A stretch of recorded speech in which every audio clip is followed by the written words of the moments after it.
विश्वास पहली बात। आस परिहर्य, दूसरों से कोई आशा नहीं रखे। किससे क्या चाहोगे? ये क्या दे सकते हैं संसारी लोग? कोई ऐसा नहीं है जो मांगने में ना उतारू हो, सब मांग रहे हैं। अगर मांगना ही है तुमसे तो ऐसे से मांगो जहां से मांगना मिट जाए, वो केवल भगवान, केवल भगवान। भगवान के सिवा अन्य से किसी मांगने से हमारा मंगतापन नहीं मिटेगा। पीछे एक दिन चर्चा में आया था कि यदि जांचना ही है तो जानकी नाथ से जांचो, जिससे जांचने के बाद जाचकता जरी जाए, मांगना मिट जाए। पहला, विश्वास करो तुम्हारे ऊपर भगवान की विशेष कृपा है। दूसरा, हमें कभी किसी से मांगना नहीं, अगर मांगना है तो सिर्फ भगवान से।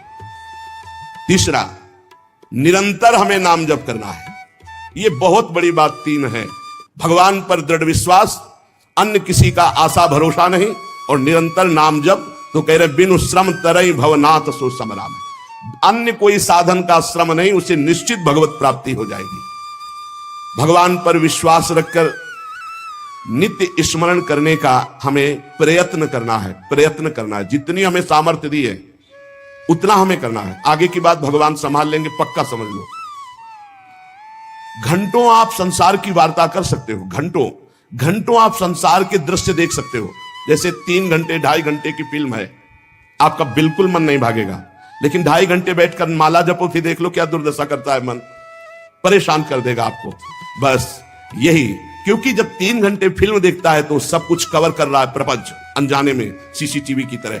और जब नाम जप करते हो 3 घंटे, तो वो अंदर से मन को खाली कर रहा है, मन को निर्मल कर रहा है। ये बात पकड़ लो तो हिम्मत पूर्वक डटे रहोगे, और नाम जब छोड़ोगे नहीं तो तुम्हारा मन निर्मल हो गया। और जहां मन निर्मल हुआ, निर्मल जन मन सो मोहि पावा, वो भगवान को प्राप्त कर लेता है। ये विश्वास रखो, भगवान हर समय तुम्हें देख रहे हैं। भगवान सर्व सामर्थ्यशाली है, और भगवान ने तुम्हें निमंत्रण दिया है अपने साक्षात्कार का। तभी मानव देह और साधु संग और भजन के रंग में चलने का अवसर मिला है। भगवान ने तुम्हें निमंत्रित किया, आओ परमानंद का भोग लगाओ। शब्द, स्पर्श, रूप, रस, गंध, ये सब चिदानंद में भगवान के, इनका आनंद लो।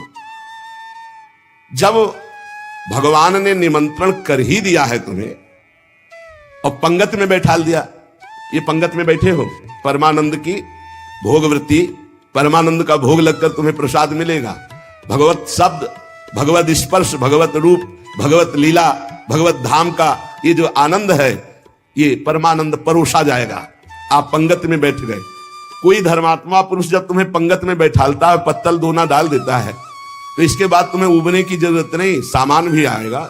वो ऐसा कंजूस नहीं कि पत्तल दोना डाल के उठा दे और भगा दे। तो भगवान ने तुम्हें बुलाया, वृंदावन आए, सत्संग सुनाया, अपने मार्ग में चलने का उत्साह दिया, तो भगवदानंद की प्राप्ति भी उन्हीं की कृपा से होगी। तुम चिंता मत करो।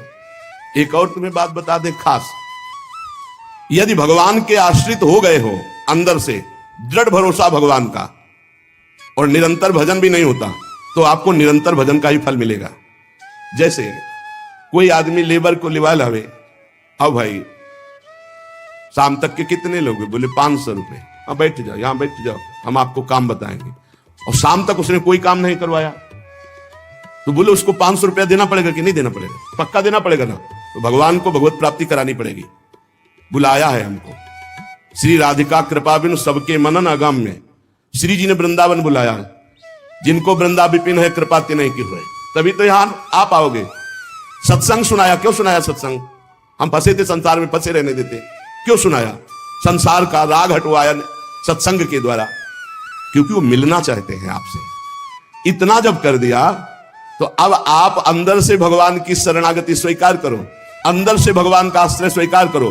भजन की कमी भी होगी तो भी भगवत प्राप्ति हो जाएगी। जैसे वो 8 घंटा काम करने वाले को 500 मिलते हैं, पर वो काम नहीं करवाया, 8 घंटा बैठाले रहा, तो बैठाले रहने के 500 रुपया उसको देने पड़ेंगे, कानूनी देने पड़ेंगे। ऐसे ही भगवान को भगवत प्राप्ति करानी पड़ेगी। काहू के बल भजन को, काहू के आचार, और व्यास भरोसे कुंवर के सुवत पाँव। आपने बुलाया है हमको, अगर आप ना घसीटते तो हम जैसे थे संसार में, देखो संसार में अपने आप में सब रमे हैं, वैसे हम भी रमे थे। आपने घसीटा जब आपने घसीटा तो भगवत प्राप्ति आपको करानी ही पड़ेगी, ये हमको कहने की जरूरत नहीं, वो सत्य सच्चिदानंद है, वो करवा ही देंगे। परंतु अपने को अपने विश्वास में अटल रहना चाहिए। कल एक साधक प्रश्न कर रहे थे कि कई वर्ष नाम जप करते हो गए, अभी विकार नहीं गए, तुम कई वर्ष की बात करते हो, 2-4 वर्ष की बात करते हो। जब तक भगवत प्राप्ति नहीं हो जाती तो ये विकार धीरे धीरे कम होते हुए चिंगारी रहते हैं, खत्म नहीं हो जाते। ध्यान रखना है, हम पूरी बात अपने अनुभव की कह रहे हैं। ये चिंगारी रहते हैं, छोटे छोटे बिंदु, और अगर फूस मिल जाए तो चिंगारी को ज्वाला बनने में देर नहीं लगती। भ्रम में मत रहना, बिना भगवत साक्षात्कार के निर्विकार स्थिति नहीं होती। निर्विकारता दिखाई देती है पर रहते हैं विकार छोटे छोटे बिंदुओं में, और जहां उसको संयोग मिला तो सिंधु होने में देर नहीं लगती। इसलिए आजीवन सावधान। भगवत प्राप्ति के लिए अन्न जल त्यागने की आवश्यकता नहीं है। बहुत बड़े महापुरुषों के वचन है, ध्यान से सुनना। अन्न जल का त्याग कर देने से भगवान के दर्शन नहीं हो सकते। अगर होते तो चलो भाई अन्न जल का त्याग कर दो तो भगवान मिल जाए, ऐसा नहीं है। ऐसा कोई शास्त्रीय नियम या संतों ने नियम नहीं बनाया आज तक कि आप अन्न जल का त्याग कर दो तो भगवान मिल जाएंगे। एक अहंकार और हो जाता है, वो अहंकार ना होने पावे। अगर हम फलाहार रहते हैं तो भजन के लिए रहते हैं, हर समय हमारा सात्विक भाव बना रहे और निरंतर भजन बने, बढ़िया बात है। पर यह अहंकार ना हो जाए कि ये तो अन्न पाते हो, मैं फलाहारी हूं, 10 भगवत प्राप्ति में बड़ी बाधा अहंकार है। निरंतर भजन और दैन्य, अगर रोटी दाल पाने से होता है तो आराम से पाइए, उसी से भगवत प्राप्ति हो जाएगी। श्री भगवान की कृपा भजन से अनुभव में आती है, अन्न जल त्यागने से नहीं। भगवान के दर्शन भजन से होते हैं। जितना भजन करोगे, भगवद आश्रित होकर, उतने नजदीक आप पहुंचते जाओगे भगवान के।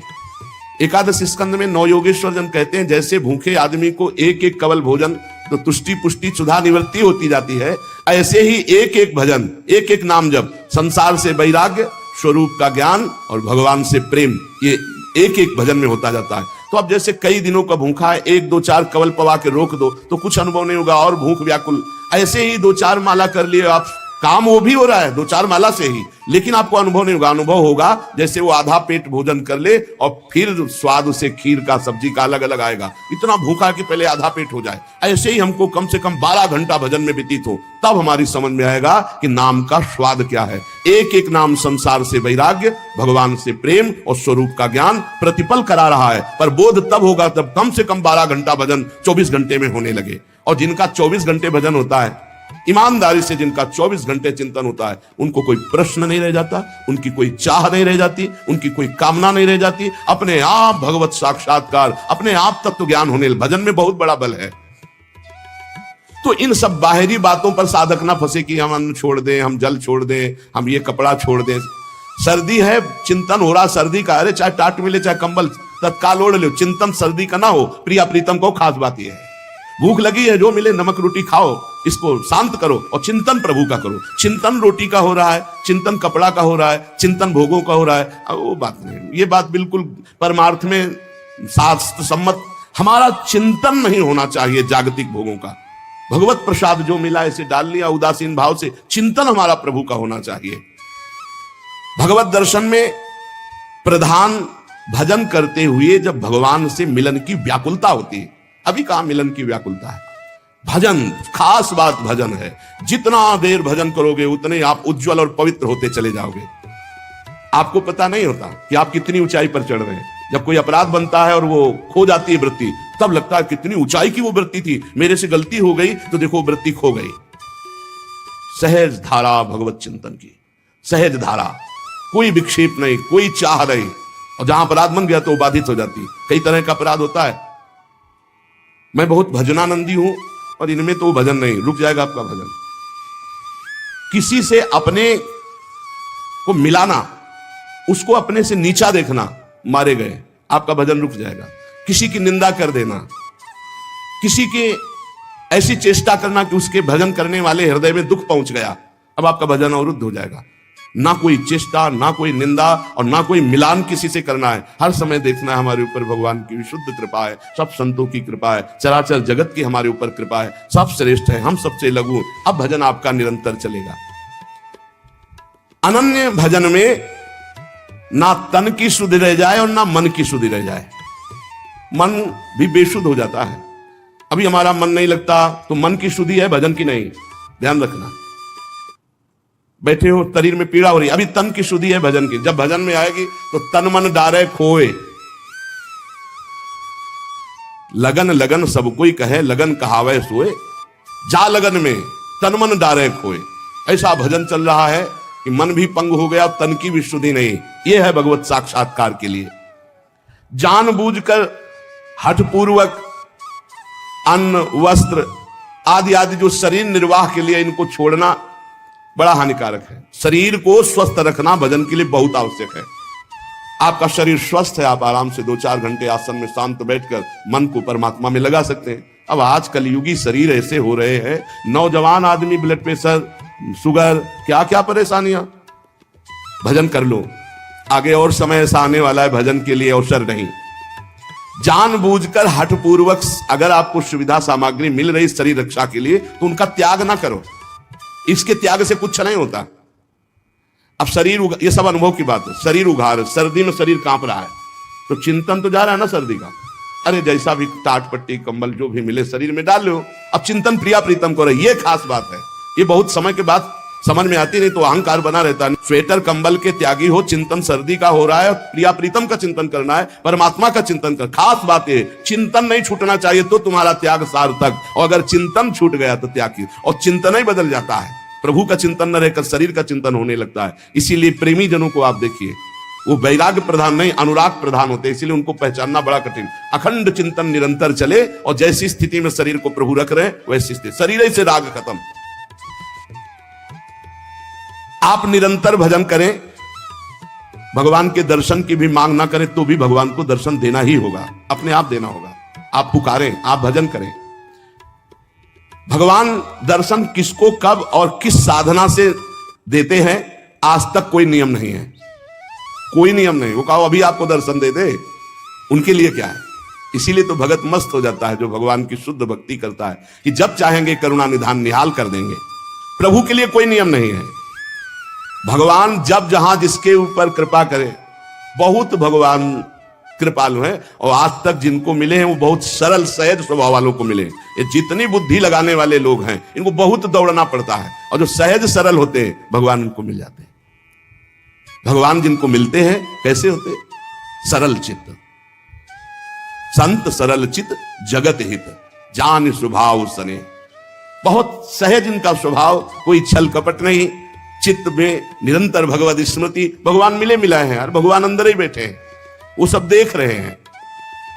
जब भगवान से चित्त जुड़ जाता है, निरंतर भगवत स्मृति होती है, तो भगवान बिना प्रार्थना के आके दर्शन दे जाते हैं। अर्थात उनके दिमाग में, उनके नेत्र में, उनके हृदय में श्री भगवान ही बसे रहते हैं। अपरिमित दयालु भगवान है, अपरिमित दयालु। उनका स्मरण करते हुए निश्चिंत हो जाओ। न दर्शन की चिंता करो, न कल्याण की चिंता करो। वर्तमान में उनका स्मरण न छूटे, ये बात पकड़ लो। कोई चिंता मत करो, सब ठीक हो जाएगा। वर्तमान में भजन न छूटे। भगवान तुम्हारे जीवन में वही विधान करेंगे जिससे तुम्हारा मंगल होगा। कड़ुआ विधान भी हो सकता है, पर विधान का फल बड़ा मंगल होगा। ऐसा निश्चय करके शांत हो जाओ, चिंता मत करो, भय मत करो। श्री भगवान की कृपा को देख देख कर तुम रुदन करोगे आनंद में, ऐसे वो कृपालु है। चित्त में विषाद आ जाना, चिंता आ जाना, भय आ जाना, पाप कर्म का फल है। ध्यान करना, तुम्हारा चित्त विषाद युक्त हो रहा है, भयभीत हो रहे हो, चिंता है, तो कोई पाप कर्म आपने किया है। वर्तमान में भजन करने वाले को भूतकाल का पाप कर्म चिंता शोक भय नहीं दे सकता, पक्का विश्वास रखना। वर्तमान का पाप चिंता शोक भय देता है। इसलिए भगवान के चिंतन का ऐसा तारतम्य बनाओ कि कोई पाप संकल्प ही न बने, कोई पाप कर्म ही न हो, कोई वासना ही न हो। महापापाचार्य, पापाचरण करने वाला बोले नहीं, महापापाचरण करने वाला और निर्वधि।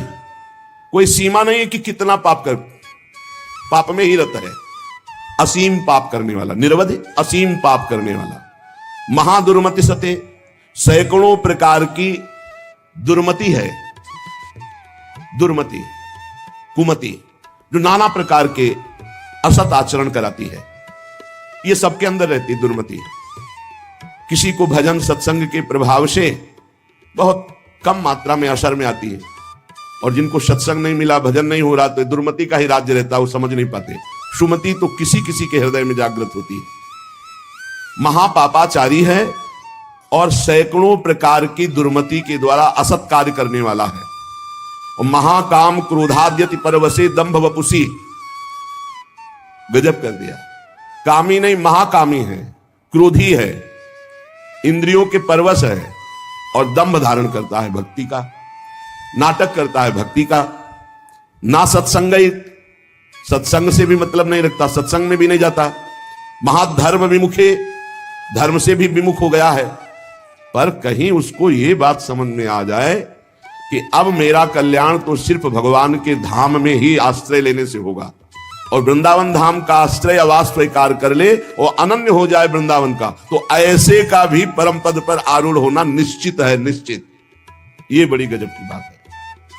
साधनहीन, पापाचारी, सैकड़ों प्रकार की दुर्मति वाला, महाकामी, क्रोधी, दंभी, पाखंडी है, सब दोष हैं।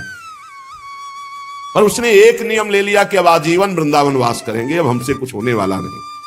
तो निश्चित उसको सत्संग मिलेगा, निश्चित रजरानी की कृपा से उसका परिवर्तन होगा, और यहां शरीर छूटा तो परम पद को प्राप्त होगा। ये धाम की महिमा है, ये अमोघ है। धाम का प्रभाव अमोघ है, विश्वास कर लो। ये कलिकाल है, साधन बल से भगवत प्राप्ति होना बहुत कठिन है। श्री चरणों का आश्रय, धामादि का वास आश्रय, यही हमें भागवतिक माहौल में रखकर भजन प्रभाव से श्री जी से प्रीति करा देगा। ऐसे जगत में यदि हम प्रियालाल से विमुख है, धाम आदि का आश्रय नहीं लिए, तो देख लो ऐसी माया फैली हुई है, पूछो मत। श्री विग्रह भगवान के अर्चावतार के सामने सर झुकाना, संतों के सामने सर झुकाना, गुरु के सामने सर झुकाना, माता पिता के सामने सर झुकाना, ये तो हमारे सनातन धर्म की बहुत प्राथमिक स्थिति है, नहीं रह गई। कुछ जो सत्संगी हैं, श्री विग्रह को देखा तो प्रणाम, संतों को देखा तो चलते फिरते भगवान के मंदिर है प्रणाम, माता पिता प्रातः काल उठ के रघुनाथा, माता पिता गुरु नामय माथा। साधारण सनातन धर्म की रीति नहीं रह गई। फिर भक्ति रीति, फिर नियम निष्ठा, फिर अध्यात्म की ऊंचाई, तो बहुत दुर्लभ बात है।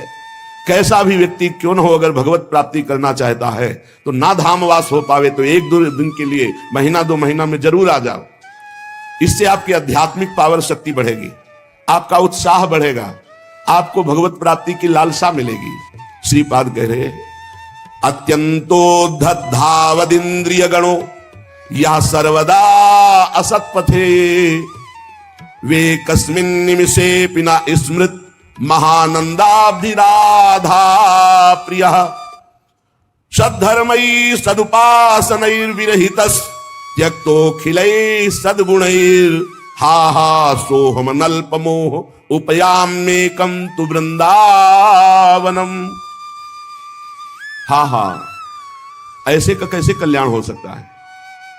अत्यंत उद्धत धावत इंद्रिय गणों, बड़ी उद्धत होकर प्रचंड बलवान इंद्रियां और मन ये भोगों में भाग रहे हैं। सब कोई देख लो, बहुत धोखेबाज हैं, दोस्ती का वादा करके दुश्मनी का काम करते हैं। पहले हमें सिखाते हैं कि देखो इसमें बड़ा सुख है, अगर ये वस्तु, ये व्यक्ति, ये स्थान, इसका संयोग प्राप्त कर लो, इसे भोग लो, तुम सुखी हो जाओगे। जीवात्मा इनकी सलाह में आ गया है, इसीलिए बंधन को प्राप्त हो गया। नहीं तो निर्मल है, इसमें कोई विकार नहीं है, चैतन्य घर है, ये तेजो स्वरूप, इसको कोई बांध नहीं सकता। पर सुख के लोभ से बंध गया। हमारा बंधन क्या है? सुख लेने की लालसा, सुख भोगने की चाह से इन उद्धत बलवान इंद्रिय और मन ने हमको अपना गुलाम बना लिया। चाहे जितने विद्वान हो, चाहे जितने पढ़े लिखे हो, चाहे जितना सत्संग सुनो, चाहे जितना प्रवचन कर ले, अगर भजन नहीं है, खास बात समझ लेना, तो ये इंद्रियां मन बहुत प्यार से फंसाते हैं। हमें उस समय विवेक से काम लेना चाहिए कि ये भोग तो सारा जगत भोगता है, ऐ मन, ऐ इंद्रिय, अब नहीं, अब तो हम प्रभु के चरणों की प्राप्ति के लिए चल पड़े, अब असत क्रिया नहीं। बस उस समय विवेक काम नहीं करता, बुद्धि ये सलाह देने लगती, चलो कुछ 5 ही मिनट की तो बात है, फिर भजन कर लेना, यमुना स्नान कर लेना, अमुक पाठ कर लेंगे पाप नष्ट हो, ऐसे साधकों को भ्रष्ट करते हैं। संसारियों को तो जो गिरे हुए हैं उनको क्या गिरना, लेकिन जो अच्छे हैं चलना चाहते हैं उनको भी अत्यंतोद्धत धावत इंद्रिय गणों या सर्वदा असत पथे। ये इंद्रियां ये मन ऐसा मिठास पैदा करते हैं कि जीवात्मा स्वीकृति दे देता है, चलो। अब वो बेचारा इंद्रिय और मन के उसमें फंसा हुआ दुर्गति को प्राप्त होता है। नरक आदि भोगना, जेल भोगना, ना कुछ तो अंदर जलन पैदा हो गई, अशांति, चिंता, शोक, भय। पक्का समझ लेना, जब तक ये इंद्रियां और मन सुख का प्रलोभन देकर तुमसे दस्तखत कराते रहेंगे, स्वीकृति करते रहोगे, तब तक ये बंधन मिटने वाला नहीं। श्रीपाद कह रहे हा हा सोह मन अल्प मोहा, अर्थात बहुत बड़ा मोह हमारे अंदर है, छोटा नहीं है। क्या हम इंद्रिय और मन की सलाह में आ जाते हैं? हम सब बड़ी सलाह बुद्धि देती है फंसने की, निकलने की सलाह नहीं देती। बहुत बार हो चुका, आपकी बार नहीं, अब नहीं, ऐसा नहीं, बार बार। इसे तृष्णा कहते हैं। भोगे हुए भोग को पुनः भोगने की इच्छा का नाम तृष्णा है। ये तृष्णा पापिनी बार बार पाप कराती है। एकस्मिन निमिषेपि ना स्मृत महानंदाब्दि राधा प्रिया, राधा प्रिय राधा वल्लभ लाल का एक पलक झपकने के लिए भी एकाग्र होकर ये स्मरण के लिए राजी नहीं है। ध्यान देना, सोचो कि स्वाभाविक ये भजन करेंगे तो इनके बस की बात नहीं, इंद्रिय और मन की, ये स्वाभाविक विषयों में तुम्हें फंसाएंगे। एक निमिष कहते हैं पलक झपकने को। एकस्मिन निमिषेपि ना स्मृत महा आनंद राधा प्रिया, महा आनंद प्रदान करने वाले राधा रमण जी, राधा वल्लभ लाल, राधा बांके बिहारी का एक पलक झपकने के समय को भी ये प्यार से स्मरण करने के लिए राजी नहीं है। इनको जबरदस्ती भजन कराना पड़ेगा। ये जो कहते हैं मेरा भजन में मन नहीं, कोई सिद्ध हो गए क्या तुम्हारा भजन में मन लगेगा? साधक को जबरदस्ती भजन कराना है। इस जबान से राधा राधा वल्लभ सी हरिवंश, राधा वल्लभ सी हरिवंश, तो हृदय में भी प्रकाश ज्ञान का और बाहर सुख वैभव भी मिलेगा। यही परलोक सकल सुख पावत, मेरी सो भैया कृष्ण गुण संचु। सद्धर्मई सदुपासनैर विरहित त्यक्तो खिलई सदगुणई। सद्धर्म का त्याग, सद उपासना का त्याग, अखिल सदगुणों से युक्त जो महात्मा जन है उनका संग त्याग, ये महामुग्ध होकर के भोगों में लगा हुआ इंद्रिय मन एक निमिष के लिए भी राधा वल्लभ लाल के चरणों का चिंतन नहीं करता। हा हा हाय हाय क्या होगा मेरे जीवन का।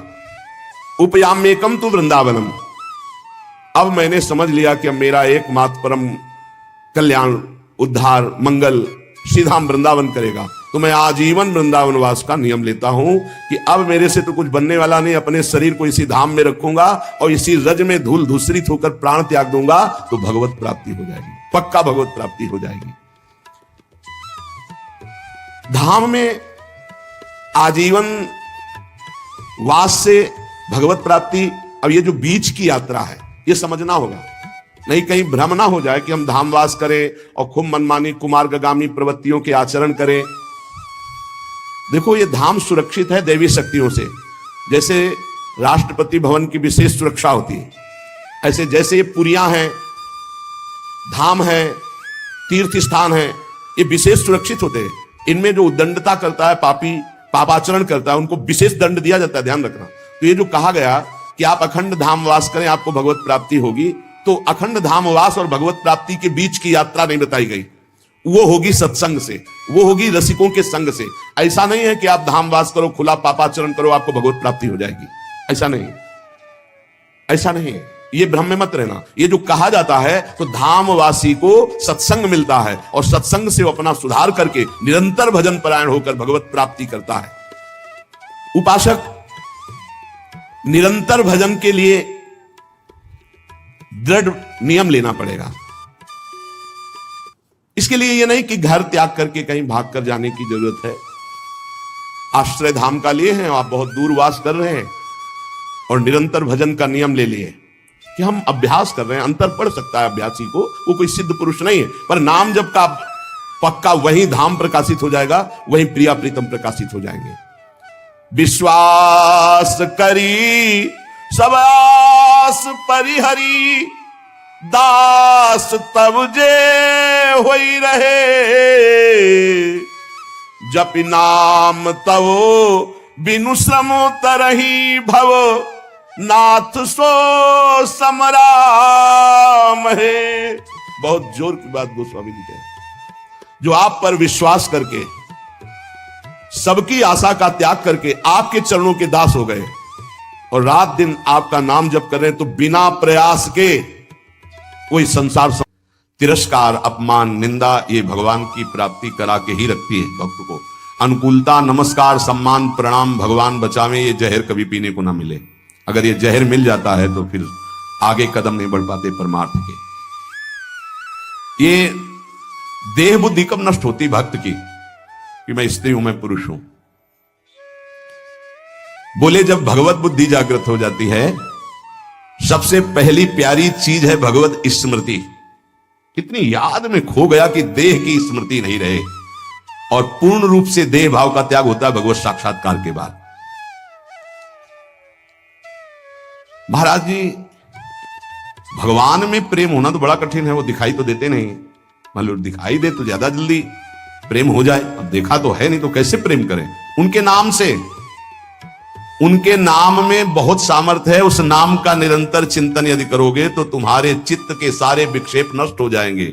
श्री कृष्ण को कहा गया है आकर्षणकारी, लेकिन नाम में इतनी सामर्थ्य है कि श्री कृष्ण का आकर्षण कर ले। ये बात अनुभवी महापुरुष ही बोल सकते हैं।